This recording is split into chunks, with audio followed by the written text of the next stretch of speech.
This is where we will stand tomorrow, my son, when Joan of Arc burns. Already they are dousing the pyre with oil. This is to be no ordinary fire, you see. The flames must rise high for La Pucelle, as if they truly were the fires of hell. For a long time, she was a nuisance to Duke Philippe. He never could understand her zealous wrath, her single-mindedness, and how she seemed to truly believe the words of fire that she spoke. Compared to him, the ruthless politician, she was another being entirely. But at this point, La Pucelle was not on Philippe's mind. For even as Joan dealt defeats to the Burgundian forces in France, Philippe had yet to deal with the escaped Jacqueline. In Holland, Jacqueline had found new supporters in the so-called Hooks, noblemen of low birth. For years, they had been fighting a civil war with the merchant class, known as the Cods. Philippe now had to walk into this mire of old grudges and blood feuds to finally defeat the elusive Jacqueline.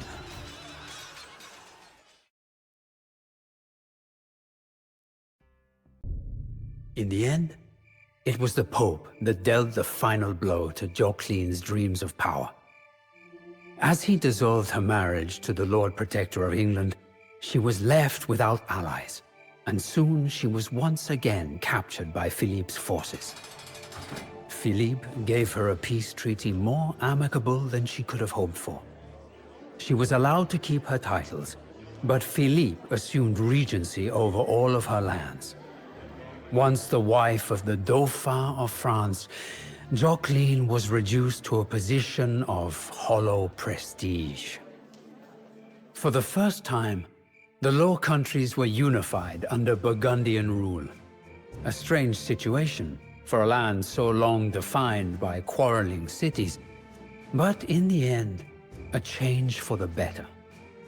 You see, my son, a land united is a stronger land. When its cities no longer fight each other, their people can focus on the arts, on industry, beautiful architecture and innovation. All of the things that we call civilization. All of the things that must be cast aside when one is called upon to pick up the sword. As for Philippe, with his northern realms secured, he could finally turn his attention to France and to Joan of Arc, the Maid of Orleans.